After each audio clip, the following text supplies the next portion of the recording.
Novelist James Brown's latest book, The Los Angeles Diaries, chronicles a deeply troubled family's struggles with depression, addiction, and suicide. It is a gut-wrenching tale, and the story is Brown's own life, his remarkable struggle to survive and overcome so much. Here's Charles Feldman.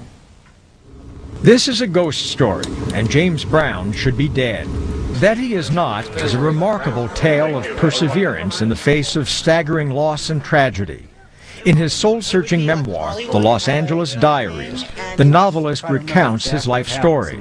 A story that begins with the memory when he was 5 of his mother setting fire to a building in San Jose, California. What was that like, that experience with your mother? Well, that act that was committed ultimately set into motion a series of events that fractured and in many ways destroyed our family. Brown writes his mother goes to prison on tax evasion charges. His father, brother, and sister are left drowning in debt. When Brown's mother is released, she leaves her husband, taking her children to Los Angeles and to their destruction. This is where I've gotten in a lot of trouble, where I developed drug habits and drinking habits. It ultimately led to addiction. By age 9, Brown was already hooked.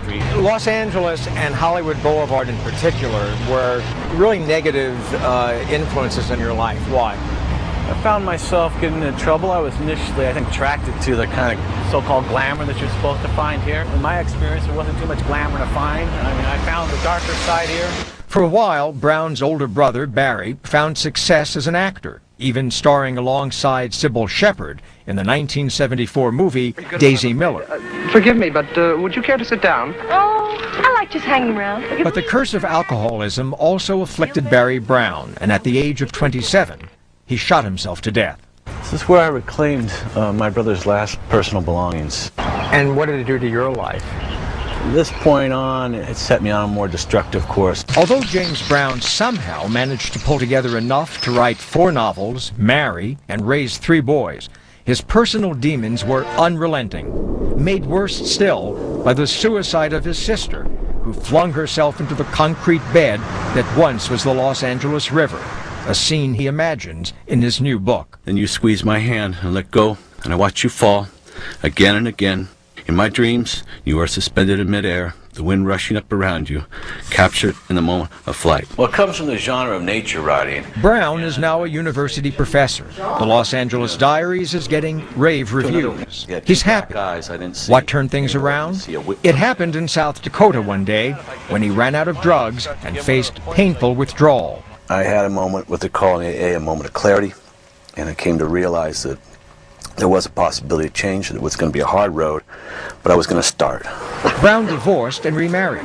He moved to a bucolic setting, miles from LA. He became more spiritual, although not religious.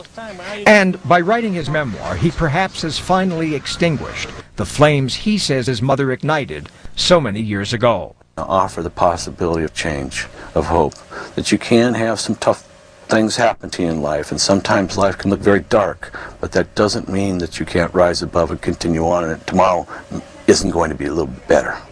Charles Feldman, CNN, Los Angeles.